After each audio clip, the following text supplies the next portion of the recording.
I'm a single mom and I just bought 10 acres in an old farmhouse.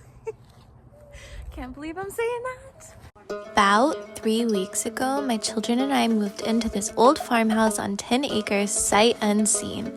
We had never even been to this particular area before we bought the house, but I was set on it and I knew it was the right place. But that's not where our journey starts. Our journey starts about a year ago when we lived on an off-grid farm in Oregon. We had bought 3 acres in Newport, Oregon, and built an off-grid cabin and created a large garden, greenhouse, and basically began the start of my farming dreams. But it all came crashing down when things in my marriage had revealed themselves and I decided to leave and get a divorce. This is one of the hardest things I had ever done. Not only was our whole life changing by walking away from the life we were creating in Oregon, but also losing my dream of having a farm.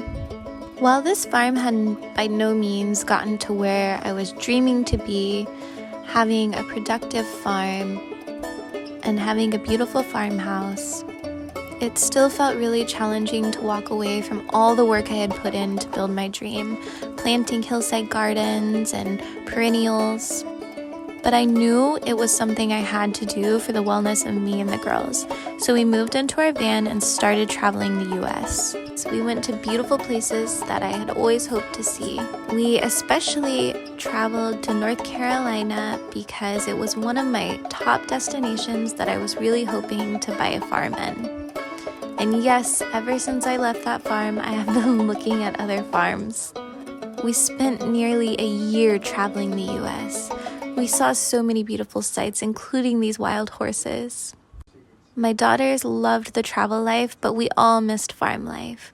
We saw so many beautiful sights up the coast of California, all through the US, but we ultimately decided to go take some time in California to finish up my divorce, take a break from traveling, and try to sort out our plans for our forever farm. We decided to rent an apartment in Northern California while getting everything sorted and put back together.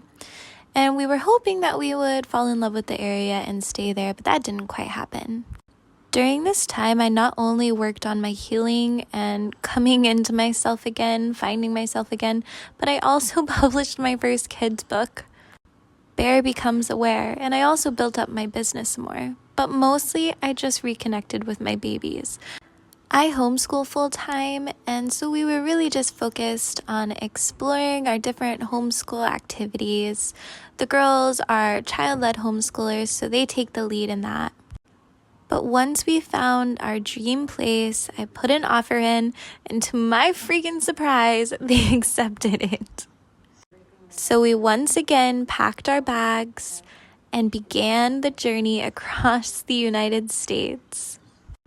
We really did have quite the fun road trip getting over to South Carolina. But this was over a 40-hour drive, so it was quite wild. We are truly grateful to be settled and to be building our dream farm now. I've learned so much over the last year, and I'm so excited to share it with everyone else and to learn alongside you guys while I begin to build my farm, because I know I'm going to make a million mistakes along the way. So I hope you enjoyed my story, and I'm really excited to share more. I hope you follow along. You can follow me on Instagram and TikTok or see my resources below. Thank you so much for being here today. And just know, if you have a dream that you've been holding on to, you can do it. If I did it as a crazy single mama, traveling all over the US, and somehow finding the magic farm for us, you can do it too.